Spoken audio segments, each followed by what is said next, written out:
지난주에 제가 생수의 강에 대한 이야기를 했었는데요. 자, 잠시만요.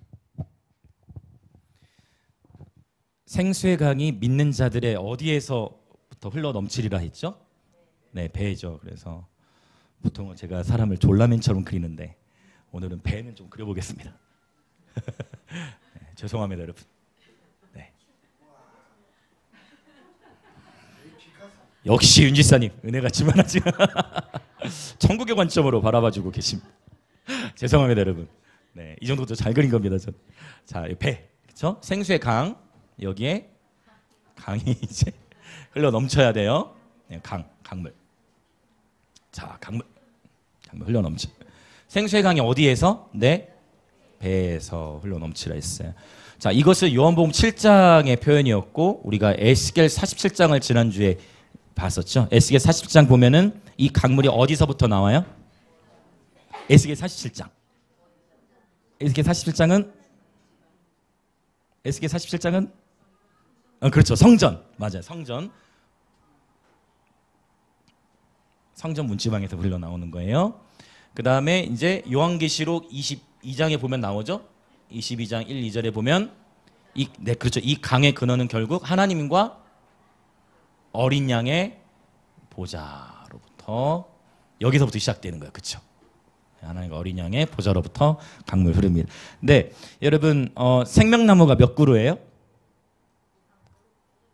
생명나무 몇 그루예요? 하나? 생명 두 개? 자, 그렇죠. 이제 창세기를 보면은 동산 중앙에 이제 뭐 생명나무와 동산 중앙에 있는 나무 먹지 말라 해가지고 생명나무 한 그루하고 선악과 한 그루 있는 걸로 생각하시면 안 돼요. 그러면 동산이 굉장히 썰렁할 거예요. 무슨 말이 되시나요? 생명나무 한 그루 있고 선악과 한 그루 있는 게 아니고, 자, 일단 기본적으로 요한계시 22장에 보면은 분명히 강 좌우에, 그렇죠, 좌우에 나무들이 이렇게 있는 거예요. 그렇죠? 뭐 나무들이 이렇게 막 있어요. 나무들. 이게 생명나무.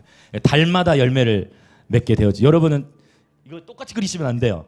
여러분 십자가 같아요? 은혜가 충만하셔서 그래요. 여러분은 더 예쁘게 그리세요. 나무들이 강 좌우에, 그림 잘 그리는 친구들이 이렇게 쫙 그리면 딱 좋겠다. 그렇죠? 강 좌우에 나무들이 딱 있는 거예요. 이게 생명나무예요.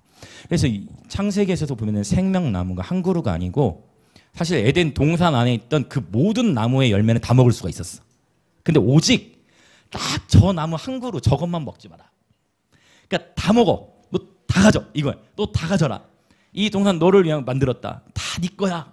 이 동산에 있는 게 다 네 거란다 하고 다 먹도록 하셨는데 단 한 그루만 먹지 말라고 했어. 그렇죠? 선악을 알게 하는 지식에는. 그 나무 열매만 먹지 말라고 그랬는데 꼭 사람은 이제 어떻게 하고 싶어져요? 꼭 그 먹지 말라고 하는 거는 꼭 먹고 싶어지는 거예요. 하지 말라 하는 것을 이렇게 또 하고 싶어지는 그런 어떤 스승들. 뱀이 그거를 절묘하게 알고 뱀이 꼬드겨가지고 아담과 하와가 이제 그걸 먹게 되어졌죠. 하와를 통해 먼저 먹게 되어졌는데 생명나무는 강 좌우에 있어요. 그러고 보면 이제 성경 속에 나오는 이미지들을 이제 딱 조합해 보는 거예요. 그래서 시편 1편으로 가보면 복 있는 사람에 대해서 쭉 설명을 하다가 그는 어디에 심겨진 나무예요? 네, 시냇가.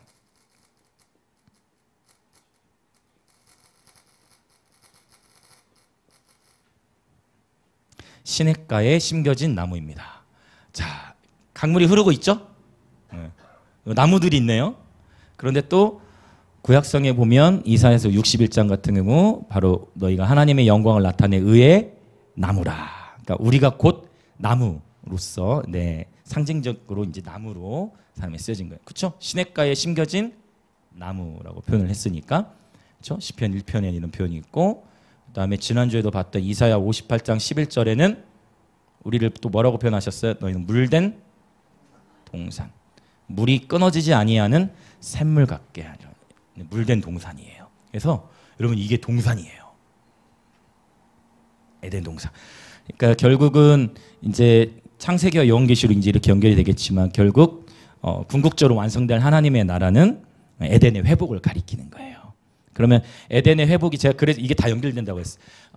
영원한 하나님의 나라가 하늘 위에서 이루어지는 게 아니라 하늘에 있는 주님의 나라가 거룩한 성소 예루살렘이 하늘에서 땅으로 내려온다고 했습니다. 그래 이게 에덴이 이루어지니까. 그래서 이게 에덴의 회복을 가리키는데 물된 동산 같겠고, 이 나무, 사람이 이 강물을 늘 하나님과 어린 양의 보좌와 연결되어 있어서 이 강물을 공급받을 때 이제 비로소 성령의 능력이 저와 여러분의 삶을 통해서 흘러 넘치는 줄 믿습니다. 할렐루야. 그래서 우리 주변에 계신 분들에게 한번 인사합시다. 날마다 성령으로 충만합시다. 아멘. 근데 제가 이 생수 공급되는 비결, 열쇠를 얘기할 때 예배라고 표현을 드렸죠. 시편 22편 3절에 보면 이스라엘의 찬송 가운데 거하시는 주여, 주는 거룩하시네. 여기 거하시다라는 표현이 원문으로 보면 enthroned, 그러니까 보좌가 내려오다예요. 그러니까 자 보세요. 이 보좌가 어떻게 한다고요? 내려오는 거예요. 언제? 우리가 하나님께 찬양을 올려드릴 때. 그래서 제가 정말 좋아하는 찬양, 여러분도 좋아하시지만 그 보좌로 주여 임하사, 찬양 너무 잘 만들었죠. 그렇죠. 보좌로 주여 임하사 찬양을 받아주셨어요. 이런 기가 막힌 곡, 외국 곡이에요 사실. 그냥 외국 곡이에요. 번역해서 이제 불러준 곡인데 너무 귀한 것 같아요. 그렇죠. 보좌가 임하는 거예요. 이것은 아주 성경적인 표현입니다. 보좌가 임한다는 표현은. 우리가 주님을 예배할 때 보좌가 임하는 거예요. 그러면 보좌가 임하면 어떤 일이 있겠어요? 보좌가 임하면 그 기적이 일어나죠. 하나님의 통치가 풀어지는 것입니다. 할렐루야. 네. 여러분, 우리가 이 하나님의 나라에 대해서 더 많은 이해가 필요해요. 하나님의 나라는 명백히 교회보다 큰 개념입니다. 이걸 여러분 꼭 이해하셔야 돼요. 그래서 저희가 이번 인제대 그 캠퍼스 워십에서도 예배 드리고 또 예수님 팀들이 전도하고 그러면서 지금 인제대학교 교수님, 처음에 교수님과 사모님 두 분이 예배를 시작했는데 지금 12명이 예배를, 지난 주일에 12명 예배를 드렸다는 거예요. 그래서 우리는 하나님 나라 안에서 한 가족임을 믿습니다. 우리 뭐 영광의 임재 교회로 새신자가 오는 것도 의미가 있어요. 중요하죠. 그런데 함께 연합해서 동역할 때 이 도시 안에 어느 교회로든지 새신자가 전도되어져서 들어가게 됐다. 또 인제대 캠퍼스 워십을 통해서 또 인제대 교회로 젊은이들이 예배를 드리러 가게 됐다. 이것은 하나님 나라의 확장인 것입니다. 어떤 의미인지 이해되시죠? 네. 하나님의 나라는 교회보다 더 큰 개념이에요. 교회보다 하나님 나라가 더 큰 개념. 이것은 성경을 또 연구해보면 여러분 사복음서 마태, 마가, 누가, 요한복음. 자, 마가복음에 교회라는 단어가 나올까요? 누가복음, 요한복음. 네, 그렇죠. 사복음, 그렇죠. 뒤쪽에 나와요. 에베소서라든지 이런 부분에 나오는데 뒤쪽에 많이 나오는데 흥미롭게도 사복음서를 놓고 보면 교회라는 칭호가 마태복음에만 나와요. 마태복음 16장에 한 번, 그리고 18장에 두 번 나옵니다. 그런데 흥미로운 것은 사복음서만 놓고 보면, 그런데 그러니까 총 3번 나와요. 교회는. 근데 하나님의 나라는 60번이 넘게 나와요. 그래서 사복음서 놓고 보더라도 확실히 예수님께서 교회 자체를 가르치시기보다 하나님 나라에 대해서 더 많은 것을 가르치신 것을 볼 수가 있어요. 그런데 교회는 그럼 어떤 역할을 하느냐? 이 땅에 하나님의 나라가 확장되는 데 있어서의 귀한 통로가 되는 것입니다. 네. 교회의 기능을 마태복음 16장에서 얘기할 때 천국 열쇠를 너희에게 주노니라고 표현했죠.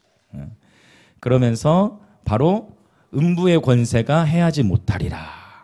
이 문맥 안에서 교회라는 단어가 쓰이는데 그 얘기는 뭐냐면 교회의 가장 큰 기능은 바로 너희가 땅에서 무엇이든지 매면 하늘에서 매이고 너희가 땅에서 무엇이든지 풀면 하늘에서도 풀리는 것. 이것이 예수님께서 말씀하신 교회의 가장 중요한 기능이에요. 할렐루야. 네, 그래서 우리 영광의 임재 교회는 땅에서 주님이 원하시는 것을 풀고 또 주님께 원치 않으신 것을 묶는 교회임을 예수님의 이름으로 선포합니다. 아멘. 그래서 이 부르심을 받은 자들이 함께 이제 모여지게 될 것이라고 저는 믿어요. 그래서 영광의 임재 교회는 도시를 섬기고 대한민국을 섬기는 또 열방을 섬기는 교회임을 예수님의 이름으로 선포합니다. 계속해서 우리의 관심이 하나님 나라의 완성, 가치를 둘 때 하나님은 어떤 일들을 행하시느냐? 그러니까 교회의 성장을 위해 쓰는 게 아니라 하나님 나라의 완성을 위해 쓸 때 자연적으로 교회는 성장하게 되어진다. 네, 이런 의미입니다. 네, 그래서 저와 여러분이 정말 이 풍성한, 그럼 여러분 시냇가에 심겨진 나무입니다. 즉 성령님의 완전히 잠겨진 그런 인생, 하나님의 말씀에 완전히 잠겨진 인생들 되어지시길 예수님의 이름으로 축복합니다. 아멘. 네, 이 하나님의 나라의 완성을 향해 우리 영광임재교회는 나아가고 있습니다. 자, 이것도 교회와 하나님 나라, 이것도 기억해 놓으셨으면 좋겠어요. 자, 그러면 이제 오늘 본문으로 한번 들어가 보겠습니다. 자, 지난주에 잠깐 언급을 드렸지만 성경에 보면은 이제 이런 소가로가 있고 그 다음에 이제 대가로가 있어요. 소가로는 이제 한 문장이나 한 절 정도가 어떤 사본에는 있는데 어떤 사본에는 없는. 근데 대가로로 쓰일 때는 이제 한 문단 전체가 이제 어떤 사본에는 있는데 어떤 사본에는 없는. 사실 이 본문 같은 경우는 초대교회 때는 잘 설교를 이렇게 안 하던 그런 본문입니다. 왜냐하면 이 본문 자체가 이제 속사도라고 하죠. 1세기, 2세기는 사도들은 어떻게 생각했냐면 너무 죄에 대해서 관용적이다. 어떤 의미 이해가 되십니까? 그러니까 주님이 얼마나 긍휼이 크시고 사랑이 많으신지는 알겠지만 너무 이 본문은 조금 죄를 쉽게 간과시킬 수 있는 그런 본문이다라는 그러한 생각을 가졌던 그런 지도자들이 꽤 많았습니다. 그러나 이 본문은 분명히 정경으로 채택이 되어졌고 오늘 우리에게 요한복음 본문 안에 이렇게 들어가 있는 그런 말씀을 우리에게 주어졌습니다. 그리고 오히려 이 본문이 더 많이 선포돼야 된다라고 그렇게 저는 동의하게 되어졌습니다. 자, 도대체 어떤 말씀인가? 네, 어떠한 내용이길래 그러한 어떤 사본에는 들어있고 어떤 사본에는 없고 특별히 초대교회나 2세기 때까지는 이 본문을 잘 초대에는 더 설교를 하지 않았는가? 이제 그 본문을 한번 이제 들어가 보도록 하겠습니다. 자, 7장 53절과 8장 1절 한번 읽어볼까요? 같이 7장 53절과 8장 1절 같이 읽겠습니다. 자, 시작. 다 각각 집으로 돌아가고 예수는 감람산으로 가시니라. 아멘. 지금 초막절 축제가 이제 끝난 거예요. 6월절도 7일간 기념하고 초막절도 원래 며칠간 기념해요? 7일간 기념을 하는데 레위기 23장에 보면 7일 동안 축제를 하고 나서 레위기 3장에 분명히 8째 날도 한 번 더 너희는 거룩한 집회를 열어라, 성회를 열어라 라는 표현이 레위기 3장에 나와요. 그래서 바로 8번째 날에 일어나는 그런 일들입니다. 그래서 8번째 날에 특별히 어떤 행사들을 했냐면 7일 동안은 물 붓는 의식했다고 했죠. 실로암 모세 가가지고 물 길어와가지고 예루살렘 성전에 붓는 의식. 근데 그 8번째 날에는 또 어떤 일을 했냐면 빛의 축제를 벌였어요. 그래서 빛의 축제를 벌이면 그 문맥 속에서 예수님이 이제 다음 주 8장 12절에 뭐라고 얘기합니까? 나는 세상의 빛이라 이렇게 또 얘기하는 거예요. 네, 이 절기 흐름 안에서 8번째 날. 그래서 빛의 축제를 벌이기도 했고 또 이 날을 쉐미니 아체렛이라고도 하고 그 다음에 이제 시마토라라는 유대인들이 그런 표현을 쓰는데 이게 이제 디아스포라, 그러니까 전 세계에 흩어져 있는 유대인들은 8째 날을 쉐미니 아체렛, 9째 날을 시마토라 이렇게 지키는데 이스라엘에 계속 있었던 이들은 이 쉐미니 아체렛 또 시마토라 같은 날로 기념을 해요. 좀 복잡하죠? 그래서 시마토라라는 표현은 뭐냐면은 하나님의 말씀을 기뻐하다라는 그런 의미가 있어요. 근데 초막절 축제가 그러니까 가장 큰 축제였다고 볼 수가 있고 바로 그 8째 날 아침에 이제 일어나는 일입니다. 그러니까 축제 마지막 날까지 사람들이 이제 즐기는 거예요. 그러면은 그 축제 기간에 예수님을 정말 즐거워하는 무리들도 있겠지만 아주 건강하죠. 그러나 기본적으로 자 도시적으로 국가적으로 축제가 벌어졌어. 그럼 뭘 많이 마실 것 같아요? 잘 아시죠 여러분? 그쵸? 그러니까 이스라엘이나 우리나 어디든 축제가 막 벌려져요. 그럼 사람들이 뭘 많이 마시겠어요? 술을 많이 마시겠죠. 그러면은 7째 날에서 8째 날 되어지는 그 날에는 만취한 사람들이 많겠죠. 그렇죠. 그런 상황 속에서 이제 또 이제 그 죄를 짓게 된 어떤 연애된 이야기를 본문에서 지금 언급하고 있는 것입니다. 다 각각 집으로 돌아갔다는 얘기는 뭐냐면 7일 동안 이스라엘 사람들이 주로 어디에 머물러요? 초막절 기간에는 초막을 짓고 살아요. 오늘날에도 이스라엘에 가보면 사람들이 이스라엘 아파트 베란다에다가도 초막을 지어놓고 우리 식으로 텐트를 치고 7일 동안. 그럼 한번 해볼만 할까요? 해볼만 하겠죠라고 하려다가 제가 해볼만 하루 정도는 경험해볼 괜찮겠지만, 네. 근데 어쨌든 이스라엘에서 그래서 그 장막을 진짜 치고요, 초막을 치고 거기서 자녀들 교육시키는 거야. 얘들아, 우리의 믿음의 조상들은 광야 생활하는 가운데 이렇게 초막을 짓고 살았단다, 이렇게 가르치는 거죠. 자, 어쨌든 그래서 7일 동안의 이제 장막에서 생활이 끝나고 사람들은 집으로 돌아가는데 예수님은 어디로 가십니까? 감람산으로 가세요. 사실 이 감람산의 장소도 굉장히 예언적으로 중요한 장소예요. 왜냐? 예수님께서 승천하실 때 감람산에서 하늘로 올라가셨거든요. 근데 주님 뭐라고 말씀하셨어요? 너희가 본 이대로 다시 이렇게 오실 것이다 했을 때, 그래서 주님께서 재림하실 때 실제 주님께서 육신의 발로 땅을 디디게 될 재림하실 그곳이 바로 감람산이에요. 할렐루야. 그래서 우리가 이스라엘을 나중에 가게 되면 감람산에서도 예배를 많이 이렇게 해야 되겠죠? 네, 체험을 해야 되겠죠. 감람산에 실제로 주님께서 임하실 거예요. 이것이 스가랴 14장에서도 명백하게 언급을 하고 있습니다. 분명히 예수님께서는 하늘로 승천하셨고 다시 이 땅에 하늘 구름을 타고 오시게 될 것입니다. 다시 오실 예수님을 기다리는 저와 여러분 되기를 예수님 이름으로 축복합니다. 감람산 굉장히 의미 있는 장소예요. 왜냐? 아브라함이 독자 이삭을 바칠 때 그 땅이 이름이 어디였어요?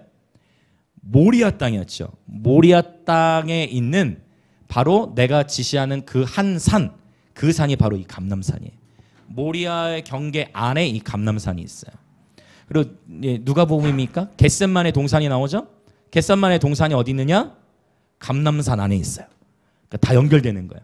그렇죠? 모리아 땅 경계 안에 감람산이 있고 감람산 안에 겟셋만의 동산이 있는 거예요. 그러니까 뭐 사복음서 보면은 표현들이 좀 다르잖아요. 뭐 어떨 때는 감람산, 어떨 때는 뭐 겟셋만에 이렇게 되는데 다 연결되어져 있고 이미 창세기 22장에서 모리아 땅에서 바쳐질 그 독자 이삭, 그것은 예수 그리스도를 예표했다라는 것을 우리가 볼 수가 있죠. 자, 이렇게 다 연결되어집니다. 자, 그래서 다시 예수님은 뭐 인자는 머리 둘 곳이 없다고 했잖아요. 사람들은 다 집으로 돌아갔지만 예수님은 감람산으로 들어가십니다. 자, 이제 2절 읽겠습니다. 8장 2절 시작. 아침에 다시 성전으로 들어오시니 백성이 다 나아오는지라 앉으사 그들을 가르치시더니. 자, 주님께서는 이 8일째 되는 날에도 역시 하나님의 말씀을 가르치십니다. 자, 8째 날이라고 했어요. 자, 3절 4절 읽겠습니다. 시작. 서기관들과 바리새인들이 음행 중에 잡힌 여자를 끌고 와서 가운데 세우고 예수께 말하되 선생이여, 이 여자가 간음하다가 현장에서 잡혔나이다. 자, 여러분 기억하시죠? 바리새인들. 바리새인들은 구약 성경을 굉장히 많이 알았고, 그러나 또한 구전율법도 기념했다고 했어요. 네.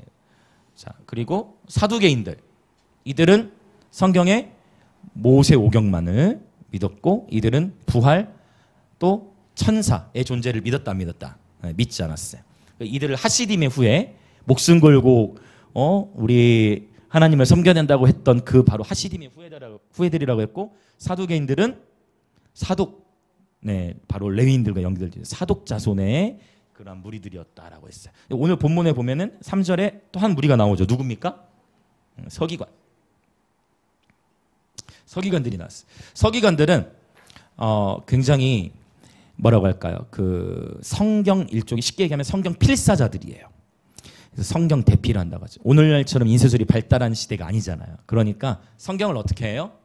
네, 두루마리에 필사하는 거예요. 근데 이 서기관들이 성경을 필사할 때에도 히브리어로 딱 적다가도 여호와의 이름이 딱 나오면 그 여호와의 이름이 너무나 거룩하시기 때문에 여호와의 이름 나올 때마다 엎드려서 하나님께 또 경배하고, 그리고 다시 성경을 기록하고. 서기관의 일이 굉장히 고된 작업이었어요. 근데 또 점하고 선으로 쫙 말씀 기록해 나가다가 점 하나 잘못 찍으면, 점 하나 잘못 찍으면 어떻게 해야 돼요? 점 하나 찍으면 다시 적어야 돼. 그래서 주님 말씀하시기를 성경의 1.1획도 더하고 빼서도 안 되고 1.16도 변하지 않는다 했는데 히브리어가 점과 선으로 이루어져 있잖아요. 그러니까 그거예요. 서기관들 굉장히 성경 필사를 그래서 아무나 시키지 않았습니다. 성경 필사자는. 나중에는 이 서기관의 성경 필사만 한 게 아니라 뭘 했냐면 이스라엘 백성들에게 하나님 말씀을 가르쳤어요. 교육하는 그러한 역할들을 했습니다. 서기관들.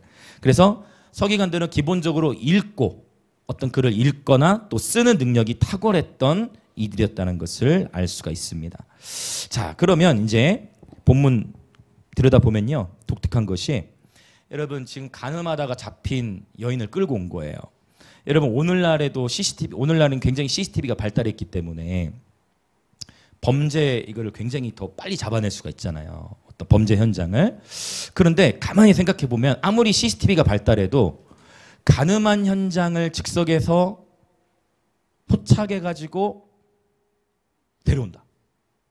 오늘날에도 쉽지 않은 일입니다. 후에 밝혀지거나 뭐 이런 식으로 되어지는 게 더 많겠죠. 근데 가늠하고 있는 현장을 지금 포착해서 그 순간에 지금 잡아왔다는 얘기는 지금 이 바리새인들과 서기관들은 의도적으로 기다렸다가 뭔가 다른 목적을 가지고 그 가늠하고 있던 현장 뭔가 설정을 했든지 아니면 뭔가 이미 어느 걸 감지하고서 준비하고 있다가 예수님께 데려온 거예요. 이들이 이 여인을 데려온 목적이 이제 잠시 후에 밝혀지죠. 자, 한번 볼까요? 5절과 6절 한번 봅시다. 5절 6절 시작. 모세는 율법에 이러한 자를 돌로 치라 명하였거니와 선생은 어떻게 말하겠나이까? 그들이 이렇게 말함은 고발할 조건을 얻고자 하여 예수를 시험함이로라. 예수께서 몸을 굽히사 손가락으로 땅에 쓰시니. 그렇죠. 그러니까 이게 이제 목적이었던 이들의. 그러니까 뭔가 이들은 딱 포착하고 있었던 거야. 왜요? 이들의 목적은 뭐예요? 이 여인을 재판하기 위한 게 목적이 아니에요. 이들의 목적은 뭐예요? 예수님을 재판하고자, 예수님을 시험하고자 한 거예요. 그래서 이 사실은 4절, 5절 이 내용들을 보면 아니 간음을 하다가 잡혔으면은 여인만이 있으면 안 되잖아요. 누구도 있어야 돼요.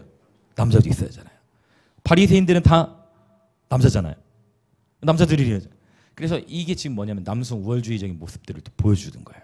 아니 간음을 하다가 걸렸으면 왜냐면 신명기서 말씀을 보면 간음하다 잡혔으면 남자나 여자를 다 끌고 와서 처리를 해야 되는데 여자만 끌고 온 모습을 볼 수가 있습니다. 남성 우월적인 그런 모습이죠. 자, 지금 6절에서 예수를 지금 시험하는데 자, 서기관들은 성경 필사자들이었고 굉장히 탁월하고 그렇죠? 지혜가 있는 자들이었어요. 그런데 이제 예수님을 시험하는 예수님을 딱 이제 잡은 거예요.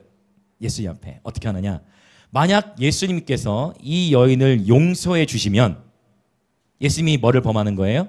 율법을 범하는 거야. 또 만약 예수님께서 이 여인을 또 옹호해 주시면 그러니까 예수님을 옹호해 주시면 율법을 범하는 거고 이 여인을 그러면 돌로 쳐라 하면은 예수님이 너무 매정하고 사랑과 궁율 예수가 그렇게 외치던 메시지인 사랑에 대해서 태클을 걸게 되어지는 그러한 상황이 예수님이 지금 난처한 상황인 거예요. 그런데 여러분 우리는 알고 있습니다. 예수님은 완전한 하나님의 지혜이십니다. 그분 안에는 지혜와 지식의 보화가 감추어져 있습니다. 할렐루야. 이게 예수님께 나아가는 자들마다 그 하나님의 완전한 지혜를 소유하게 될 것을 예수님은 선포합니다. 우리 주님은 지혜의 근본이십니다. 우리 주님은 지식에도 근본이십니다. 아멘 할렐루야. 네. 이 바리새인들의 이 꾀에 예수님 어떻게 반응하시는지를 보면 자 예수님께서 몸을 굽히사 손가락으로 땅에 무언가를 쓰셨습니다. 자 예수님께서 무엇을 쓰셨을까요? 예수님 무엇을 쓰셨을까요? 이거 가지고 지난 2000년 동안 학자들이 계속 싸웠습니다. 야 이거야. 그 중에 대표적인 게 있어요. 대표적인 거. 자 일단 여러분 뭐를 썼을 것 같습니까? 죄. 자 죄. 율법들 죄 좋습니다. 그 두 가지가 대표적입니다. 그 두 가지가 가장 대표적이에요. 무엇을 썼는지 우리가 정확히 알 수가 없잖아요. 그런데 이제 성서학자들이 계속 연구했을 때 첫 번째 아마도 십계명을 썼을 것이다. 그러니까 율법을 썼을 것이다. 추측일 뿐입니다. 성경에 나온 건 아니에요. 십계명을 썼을 것이다. 그런데 또한 다른 두 번째 의견이 있습니다. 그것은 뭐냐면 바로 그 앞에 있었던 무리들의 죄를 적었을 것이다. 라는 의견이 있고 실제 어떤 사본에는 그 무리들의 죄를 적었다라는 내용이 담겨져 있기도 합니다. 우리 개역 개정에는 없어요. 그런데 저는 이 두 번째 견해가 좀 더 가깝지 않을까. 왜냐하면 본문을 봤을 때 두 번째 견해일 가능성이 크다라고 이렇게 생각을 하게 됐는데요. 자, 일단 우리 6절까지 읽었죠. 자, 7절 읽어볼까요? 네, 7절 시작. 그들이 묻기를 마지 아니하는지라. 이에 일어나 이르시되 너희 중에 죄 없는 자가 먼저 돌로 치라 하시고, 예수님께서 완전히 여인의 편에 서서 지금 변호를 하고 계십니다. 자, 그리고 또 다시 8절 9절 시작. 다시 몸을 굽혀 손가락으로 땅에 계속 쓰시니 그들이 이 말씀을 듣고 양심의 가책을 느껴 어른으로 시작하여 젊은이까지 하나씩 하나씩 나가고 오직 예수와 그 가운데 섰는 여자만 남았더라. 아멘. 아멘. 자, 예수님께서 뭔가를 쓰셨는데 흥미로운 것은 뭔가를 쓰시자 사람들이 우르르 떠난 것도 아니고 하나씩 떠나갔는데 포인트는 뭐냐면 누구부터? 네. 누구부터 떠나냐면 어른으로부터 시작해서예요. 어른으로부터 시작해가지고 젊은이니까 어른으로부터 시작해서 한 명씩 떠나갔어. 하나씩 그것도 떠나갈 때 다 같이 떠나는 게 아니라 어떻게? 하나씩 하나씩.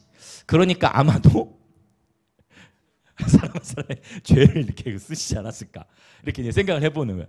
근데 그것도 누구부터요? 어른으로부터. 네, 죄송합니다. 우리가 인생을 살아가면서 죄송해요. 어른. 죄송합니다. 이런 표현에 죄송하지만 인생을 살아오면서 어린아이가 더 죄를 많이 지었을까요? 아니면 살아오면서 죄송합니다. 이런 표현 써서 죄송합니다. 네, 어린아이가 더 많은 육신의 정욕과 이생의 자랑과 안목의 정욕적인 죄를 더 많이 지었을까요? 아니면 나이가 들수록 더 많은 것을 보고 더 많은 것을 들여서 더 많은 죄를 이렇게 짓게 됐을까요? 네, 그래서 어떤 의미인지 이해되시죠? 그래서 그 어른으로부터 하여 하나씩 떠나갔다라는 거예요. 근데 참 흥미로운 거는 만약 한두 사람의 그러한 죄들이 드러났으면 이들이 바로 다 같이 이러다 나도 드러나는 거 아니야? 같이 떠나버리면 되는데 끝까지 뭐 할까요? 끝까지 그제 남아. 설마 뭐 내가 지었던 죄까지 뭐 예수가 뭐 졌겠어? 그러고 있다가 떠나가는 모습. 그런 건데 흥미롭죠. 자, 사람들이 예수님께서 글을 쓸 때 자, 그들의 죄를 기록했다 아니면 율법을 기록했든 이들의 양심의 가책을 느꼈다고 했습니다. 저는 그래서 깨달았어요. 하나님의 진리의 말씀이 선포되고 양심의 찔림을 받는다고 해서 모두가 회개하는 건 아니구나. 하나님의 진리의 말씀이 선포되고 정말 예수께서 말씀을 선포해서 그들의 죄를 예언적으로 뭐 죄든 말씀이든 예언적으로 그분의 말씀을 풀어나가시는 것을 보고 그들이 양심의 찔림을 받았을 때 회개하는 자들도 분명히 있을 터인데 이 무리들은 어떻게 했어요? 양심의 찔림을 받고 선택한 것이 아니라 예수님을 오히려 떠나가게 되어지는 모습을 보게 되어집니다. 굉장히 안타까운 그런 상황이에요.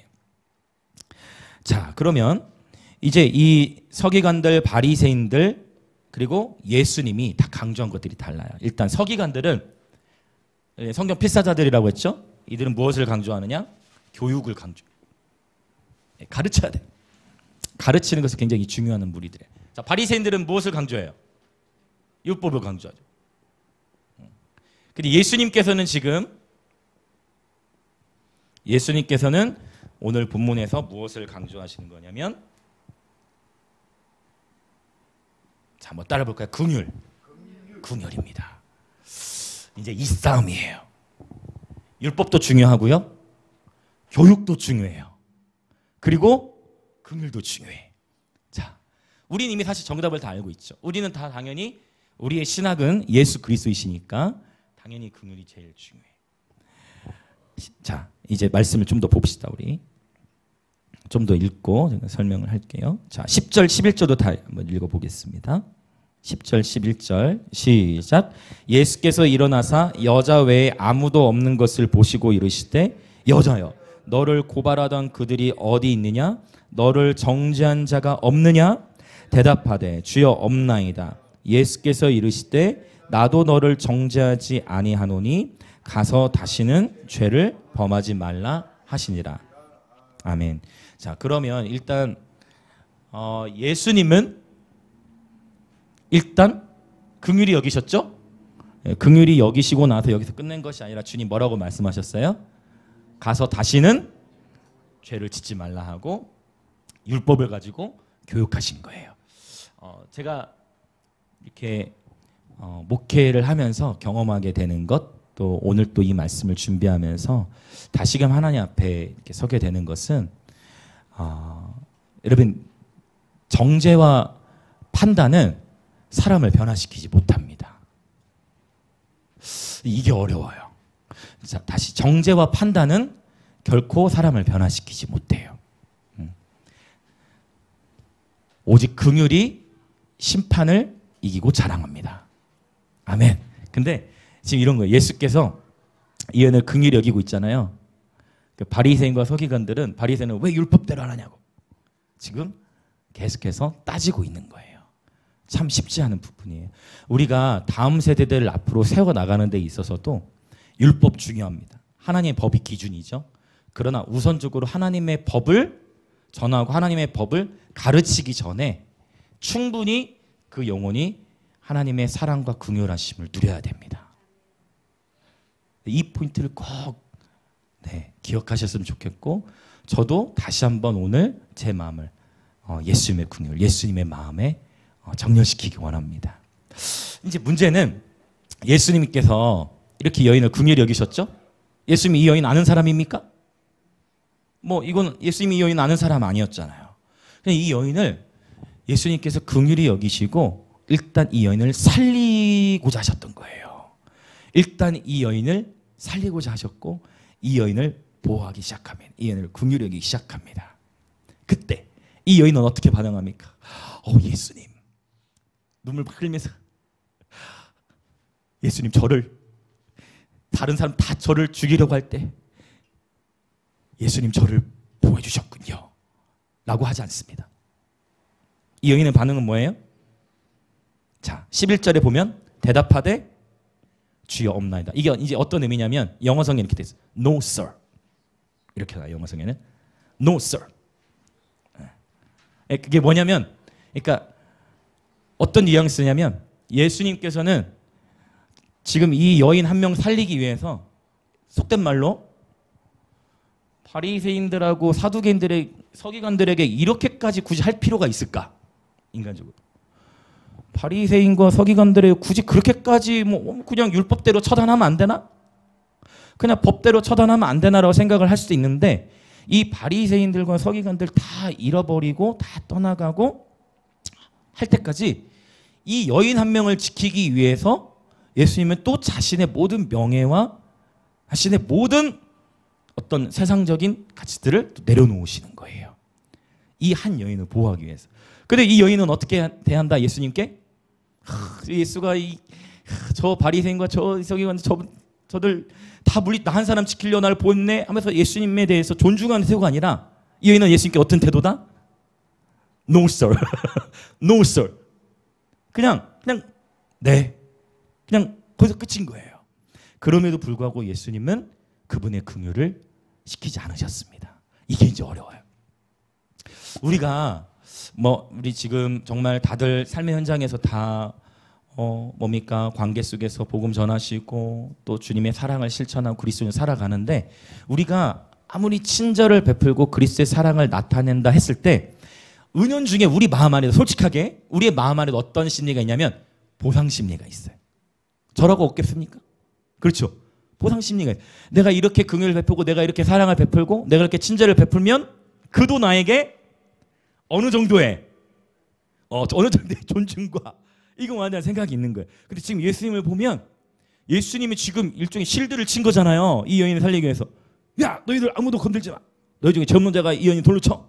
저걸 때 얼마나 양심의 가책을 끼치면 나 분노하면서 떠나갔습니까? 그럼에도 불구하고 이 여인을 지켰는데 이 여인의 반응은 생각보다 아주 냉랭하다는 거예요. 그럼에도 불구하고 우리 주님의 긍휼은 전혀 식지 않으셨습니다. 예수님께서는 자신의 명성보다 한 여인을 긍휼히 여기시는 마음이 더 컸던 것입니다. 이렇게까지 여인을 긍휼히 여기신다 하여도 이 여인이 알아주는 것도 아니에요. 그럼에도 불구하고 주님은 끝까지 이 여인을 긍휼히 여기셨습니다.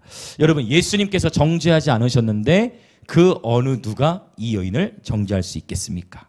정죄와 판단은 오직 재판관이신 하나님께만 해당이 되는 것입니다. 할렐루야.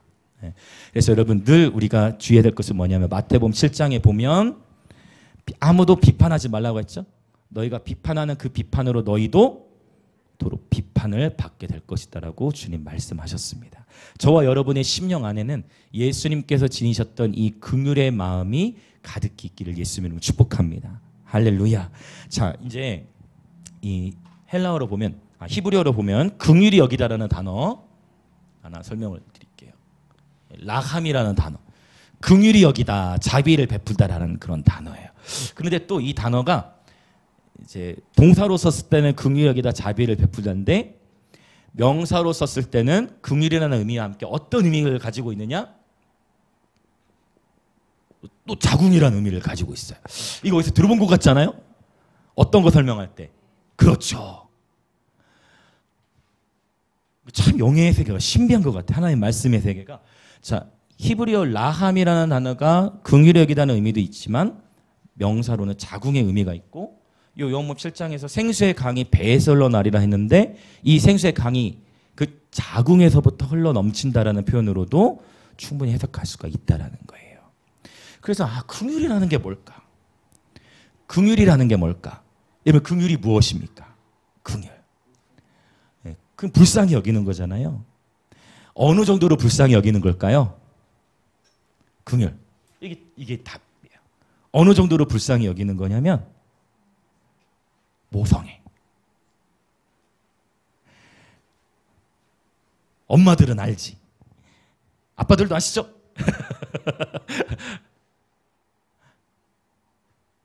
뱃속에 생명이 잉태되면 엄마는 이 아이를 지키고 키우기 위해 살아갑니다. 제 기억이 나네. 저희 둘째 때였나? 셋째 때였나? 둘째인가요? 한 번은 겨울철. 저희 안에 이제 거의 8개월? 8개월, 9개월만 됐을 때인 것 같아요. 그래서 배에 불 가는데 미끄러진 거예요, 얼음길에. 미끄러지는 순간 밤이었습니다. 근데 제가 봤어요. 저는 분명히 봤어요. 제가 분명히 봤어요. 배가 불뚝인데 미끄러져, 큰일 났다 아차 싶은데 오 이렇게 해가지고 네, 저희 아내는 그렇게 운동신경이 발달한 사람 아닌데 그래도 갔는데 미끄러지면서 큰일 날 뻔했는데 아이를 보호하기 위해서 오 하면서 돌아가지고 그 순간에 아이를 딱 지키더라고. 자기 몸은 다치더라도 아이는, 이해되십니까? 자기 몸은 다치더라도 아이는 보호하려 했던. 그래서 이 긍휼이라는 단어는 사실 모성애예요. 그래서 예수님께서 이 여인에게 베푸셨던 것 사실 모성애와 같은 거예요. 그러니까 내 자녀 아무도 건들지 마. 긍휼은 그래서 사실 팔이 안으로 굽는 격이에요. 지금 이 여인 잘못했어요, 안 했어요? 얘는 잘못을 했죠. 그럼에도 불구하고 팔은 안으로 굽는 거. 이게 어미의 마음. 이게 바로 주님 말씀하신 바로 긍휼, 라함. 네. 모성애를 말하는 것입니다. 긍휼히 여기는 것이죠. 그래서 긍휼이라는 것은 어미가 뱃속에 아이를 품고 있는 바로 그 상태를 의미하는 것입니다. 그래서 저는 지난주 메시지에 연결이 되어지는 거예요. 성령의 강, 생수의 강이 뱃속에서 흘러나온다라는 것을 성령의 은사적인 차원으로도 볼 수가 있지만 저는 이 본문까지 연결시키기를 원하는 거예요. 저와 여러분이 성령에 충만하여서 우리의 심령에서부터 주님의 긍휼이, 할렐루야, 우리 주님께서 저와 여러분을 긍휼히 여기셨듯, 저와 여러분을 긍휼히 여기셨듯 바로 그 긍휼이 강과 같이 흘러나오시길 예수님의 이름으로 축복합니다.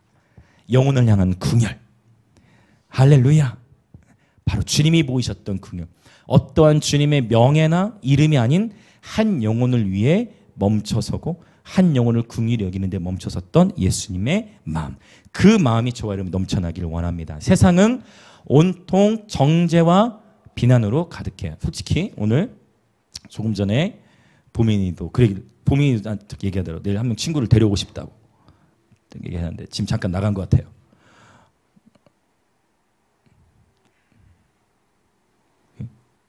오케이. 그럼 넘어가겠습니다. 자, 그래서 여러분 긍휼이 중요합니다. 여러분 긍휼 좋은 얘기인데 그래도 보호를 하기 위해서 긍휼 한 영혼을 향해 멈춰서는 긍휼한 마음이 저와 여러분이 있기를 원합니다. 세상의 사람들은 끊임없이 정죄하고 판단의 문화로 가득 차 있습니다. 교회가 영혼을 품지 않으면 누가 이 세대의 영혼을 품을 수 있겠습니까? 예수님이 보이셨던 것처럼 여러분 한 영혼을 위해 멈춰서고 정말 그 모성애라고 여겨질 수 있는 그 마음으로 하나님께서 우리에게 맡겨주신 영혼들을 사랑하고 품는 그런 예배 공동체가 되어졌으면 좋겠습니다. 그리고 그 사랑을 충분히 그 영혼이 받고 누리기 시작할 때 아직 이 영혼은 아직 그 사랑을 다 깨닫지 못했어요. 그럼에도 불구하고 대가를 바라고 긍휼을 베푸는 것이 아니라 주님의 마음으로 끝까지 사랑하는 저와 여러분이 되었으면 좋겠습니다. 할렐루야. 함께 이 시간 기도하겠습니다.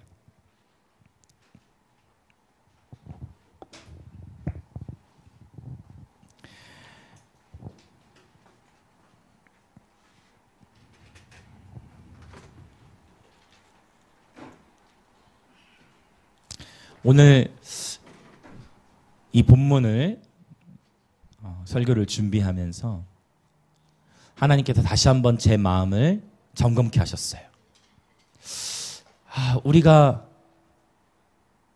하나님을 섬긴다 하고 그리스도를 살아간다 하는데 우리도 똑같이 가정에서 또 일터에서 계속 이렇게 판단하고 그렇죠? 같이 험담하고 같이 정죄하고 하는 이 문화가 세상에 너무 강한 흐름 속에 있다 보니까 저 자신을 얘기하는 거예요. 내 마음 안에서도 긍휼, 예수님이 보이신 긍휼의 마음으로 계속 나가야 하는데 나도 모르게 보상심리라는 것이 있었구나라는 것을 느낄 때가 있어요. 하나님께서 이 본문을 다시 직면하게 하시면서 오늘 이 바리새인들과 서기관들은 양심에 찔렸을 때 그들은 떠나갔죠. 그래서 저와 여러분은 오늘 우리의 양심이 새롭게 되어 우리 예수님을 더욱 신실하게 따라가는 예배자들이 되었으면 좋겠습니다. 주님, 우리 주 예수 그리스도의 마음으로 우리의 마음을 충만케 하여 주시옵소서. 주님께서는 한 여인을 위해 멈춰 서셨습니다. 그 여인은 예수님이 얼마나 자신의 명예와 자신의 명성을 버리고서 그 한 여인을 품으셨는지를 이해하지 못하고 있지만 그럼에도 예수님은 이 여인을 끝까지 품으셨습니다. 오늘 주님이 보이신 그 긍휼의 마음이 오늘 우리 영광의 임재의 모든 지체들의 마음 가운데 있게 하여 주시옵소서. 우리의 인간적인 명예나 종교적인 삶을 선택하기보다 주님께서 친히 삶으로 보이신 주님의 긍휼과 자비의 마음이 우리 심령 가운데 날마다 넘쳐나게 하여 주시옵소서. 날마다 하나님과 어린 양의 보좌와 연결되어 오직 생명의 성령 주님의 긍휼과 자비의 마음이 넘쳐나 우리의 가정과 학교와 일터 또 만나는 모든 이들 가운데에 주님의 이 긍휼의 마음이 풍성하게 풀어져 그 영혼들이 주께로 돌아오는 일들이 있게 하여 주시옵소서. 그렇게 우리 주여 한번 외치며 주님의 긍휼과 자비를 구하며 기도하시겠습니다. 주여, 오 하나님 아버지, 그렇습니다.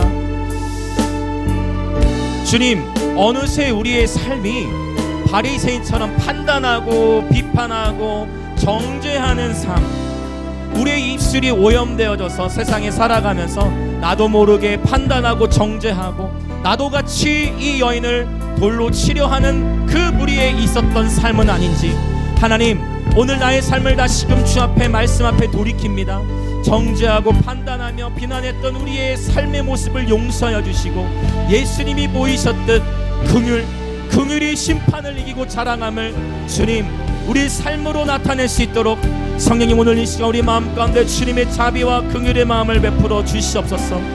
주님, 예수님께서는 율법을 완성하셨습니다. 주님, 율법은 죄를 깨닫게 하는 너무나 우리에게 귀중한 법이지만 하나님, 이 율법을 죽이는 데 쓰는 것이 아니라 사람을 살리는 데 쓸 수 있도록 아버지 하나님의 이 말씀의 세계를, 이 말씀을 사람을 죽이고 판단하는 데 쓰는 것이 아니라 사람을 살리고 사람을 세우는 데 사용할 수 있도록 주님 우리의 마음을 넓혀주시고 하나님 인정합니다. 우리가 친절을 베풀 때, 우리가 사랑을 베풀 때 대가를 바라고 했던 모습을 주님 용서해 주십시오. 하나님 인정합니다. 하나님 친절을 베풀고 사랑을 베풀 때 내가 이렇게 했으니 당연히 이런 존중을 받아야지라고 여겼던 하나님 그 보상 심리를 이 시간 회개합니다. 정직한 심령으로 이 시간 우리의 양심을 깨트려 주셔서 대가를 바라는 것은 결코 우리 주님의 사랑이 아니었죠. 우리가 죄인 되었을 때에, 내가 죄인 되었을 때에 주님 나를 위해 죽으셨죠. 내가 죄인이었을 때에 주님 나를 위해 죽으셨죠. 주님 내 마음 안에 주님, 내가 주님을 알지도 못했을 때 주님 나를 먼저 사랑해 주셨죠. 주님의 사랑과 그 자비와 긍휼의 마음이 우리 심령 안에 넘쳐 흘러, 오 주님, 하나님께서 우리를 사랑하신 같이, 그리스도께서 우리를 사랑하신 같이 우리 또한 그렇게 사랑하며 살아갈 수 있도록 주님 우리의 마음을 열어주십시오. 주님 우리의 마음을 새롭게 하여 주십시오. 주님 바리새인들의 자리에 서지 않게 해주십시오. 사두개인 서기관들의 자리에 서지 않게 해주십시오. 하나님의 법을 살리는 데에 사용할 수 있도록 우리의 심령을 깨끗게 하여 주시고 우리의 심령을 정결케 하여 주시옵소서. 하나님 때로는 그리스도인으로 세상 속에서 살아간다라는 것이, 나는 말씀대로 살아가고 사랑을 섬기다 보면 어쩌면 세상의 사람들은 우리 그리스도인들을 이용할 수도 있겠죠. 어쩌면 세상의 이들은 우리 그리스도인들을 이용할 수 있겠죠. 주님, 그러나 그렇다 할지라도 주님 우리의 마음이 오염되지 않고 예수님이 보이셨던 그 삶, 성육신의 삶, 예수님이 보이셨던 그 말씀을 살아내신 삶, 우리의 삶이 그렇게 하나님을 사랑하고 영혼들을 사랑하는 그러한 삶으로 살아가도록, 우리의 인생 가운데 단 한순간도 긍휼의 마음을 놓치지 않도록 우리의 마음을 부드럽게 하시고 우리의 마음을 새롭게 하여 주시옵소서. 오직 재판관은 하나님이시고 우리의 심령 안에는 주님의 자비와 긍휼만으로 충만케 하여 주시옵소서. 아멘, 아멘, 아멘, 아멘, 아멘. 네, 계속해서 더 기도하면 좋겠는데요. 한 가지 더 기도하기 원하는 것은, 제가 결혼 초였던 것 같습니다. 신혼 초에 제가 당시에 성경을 참 많이 읽고 있을 때였어요. 네, 저는 그때 당시에 이미 성경을 정말 뭐 하루에 기본적으로 4시간 이상씩 계속 읽다 보니까 막 성경이 너무, 말씀이 너무 좋고 말씀이 막 깨달아지고 하는 무렵인데, 그는 이제 부부싸움을 하게 되면은 제가 이 성경을 악용하는 거예요. 그래서 정죄하는 거예요. 저희 아내를 향해서 성경책 들이대면서, 자, 성경에 이렇게 돼 있지 않냐고, 하나님 말씀에 이렇게 돼 있지 않냐고 하면서 말씀을 가지고 막 했어요. 그러고 나서 어떻게 될까요? 관계가 풀어지는 것이 아니라 오히려 더 어려워지는 것이죠. 그러면서 하나님께서 혼자, 저도 이제 골방에 들어서 막 기도하는, 마음이 답답하죠. 막혀있죠. 기도가 막혀있죠. 그러면서 하나님께 여쭙고 기도하는 가운데에 하나님께서 말씀해 주셨어요. 말씀을 많이 아는 거 중요합니다. 그러나 그 말씀의 칼을 살리는 데 써야지 율법의 정죄와 판단의 도구로 쓰는 것은 옳지 않다고 주님 말씀하셨어요. 그리고 그리스도께서 교회를 사랑하신 같이 너의 아내를 사랑하라라는 이 말씀을 저는 제 기준에 봤던 말씀을 아내에게 악용해서 전달하지만, 하나님이 원하셨던 것은 그 말씀으로 저를 깨뜨리시는 거였습니다. 그리고 그때 이후에 저희 아내가 증인이에요. 그때 이후에 저의 삶은 변화되어졌습니다. 우리 모두는 배워가는 여정에 있습니다. 지금 이걸 나누라는 마음이 있어서 갑자기 제가 나누게 되었지만, 이 시간 함께 우리 더 좀 기도했으면 좋겠어요. 더 기도하는 것은, 어쩌면 내가 말씀을, 여러분 말씀 많이 아실 수 있죠. 그리고 영적인 지각에도 탁월하실 수 있죠. 하나님 더 많은 걸 보여주실 수 있죠. 그러나 하나님을 아는 지식이 사람을 살리는 데 써야 되는데, 하나님 아는 지식으로 우리가 우리의 지체들을 판단하고 정죄하는 것이 아니라, 할렐루야, 우리의 마음이 하나님의 말씀으로 충만해지되 하나님의 긍휼의 옷을 입은 채로 말씀의 사람이 되어졌으면 좋겠습니다. 그래서 이 시간에 함께 우리가 좀 구체적으로 회개하며 기도하기 원하는 것은, 혹 저처럼 여러분도 인생을 살아오시면서 하나님 말씀의 지식으로 내가 사람들을 정죄하고 판단하진 않았는지, 그런 판단했던 영역들이 있다면 이 시간 그를 떠올려 주시는 장면들이 있다면 그걸 이 시간 함께 회개하면서 하나님의 많은 지식을 사람을 살리고 사람을 세우는 데에 사용케 하시고, 그 하나님 말씀하는 지식을 하나님 나에게 먼저 적용케 하여 주시옵소서. 그렇게 구체적으로 회개하며 기도하는 시간이 되었으면 좋겠습니다. 같이 기도합니다. 주여, 오 하나님, 그렇습니다. 아버지, 이 시간 정직하게 성령님 이 시간 우리를 깨쳐주시고, 하나님 아버지, 무익한 정도, 아버지 너무나 부끄러운 하나님 말씀을 내가 좀 더 안다 하여 율법으로 아버지 이것이 곧 바리새인이었음을, 하나님 내가 곧 내 안에 바리새인의 마음이 있었음을 회개합니다. 주님 용서하여 주시옵소서. 하나님 내가 하나님의 자리에 서서 판단하고 정죄했던 아버지 이런 모습을 주님 용서하여 주시옵소서. 주님 정결케 하여 주시옵소서. 우리의 심령 안에 긍휼한 마음을 부어 주시옵소서. 한순간도 주님의 긍휼을 잃지 않게 하여 주시옵소서. 한순간도 주님의 긍휼을 놓치지 않게 하여 주시옵소서. 날마다 주님의 긍휼한 마음 안에서 살아가도록 성령님 우리의 심령을 깨쳐 주시옵소서. 하나님의 말씀을 아버지, 이 검과 같은 하나님의 말씀을 아버지 바리새인처럼 판단하고 정죄하는 데 사용하는 것이 아니라 하나님의 말씀을 하나님 말씀답게 나에게 적용하게 하여 주시고, 하나님 내 삶에 비추게 하여 주시고, 끊임없이 긍휼의 옷을 입은 채로 천국의 제자가 된 서기관들이 되게 하여 주시옵소서. 아멘 아멘 아멘 아멘. 할렐루야 할렐루야 할렐루야 할렐루야 할렐루야 할렐루야 할렐루야 할렐루야. 아멘 아멘 아멘 할렐루야 아멘. 계속해서 기도합시다. 주님, 우리 영광임직의 모든 시들이 천국의 제자가 된 서기관들이 되게 하여 주옵소서. 하나님, 종교적인 서기관들이 아니라, 판단하고 정죄하는 서기관들이 아니라, 마태복음 13장에 말씀하신 천국의 제자가 된 서기관들이 되게 하여 주셔서, 오 주님, 하나님의 말씀을 경외하는 삶, 하나님의 말씀을 경외하는 가운데에 천국의 제자로서 하나님 그 곳간에서 옛것과 새것을 때와 계절에 맞게 풀어놓을 수 있도록 성령님 우리에게 지혜를 열어 주시옵소서. 성령님, 때에 맞는 말씀을 선포할 수 있도록 성령님, 우리의 가정과 학교와 일터 또 만나는 모든 이들과의 관계 속에 때에 맞게 하나님의 말씀을 증거하고, 때에 맞게 영혼들을 위로하고, 우리 안에 긍휼의 풍성함이 충만하게 풀어져 나올 수 있도록 성령님 역사하여 주시옵소서. 천국의 제자가 된 서기관들로 살아가게 하여 주시옵소서. 주님의 긍휼하심으로 충만케 하여 주시옵소서. 주님 새롭게 하여 주시옵소서. 주님의 말씀 그리고 성령으로 충만케 하시되 주님의 긍휼한 마음 안에서 살아가게 하여 주옵소서. 우리의 평생에 주님의 자비와 긍휼의 마음을 지닌 채 살아가게 하여 주시옵소서. 하나님의 말씀을 정죄와 판단의 도구로 썼던 것을 회개합니다. 이 시간 새 영 새 마음을 부어 주옵소서. 신선한 기름을 부어 주옵소서. 아멘 아멘 아멘.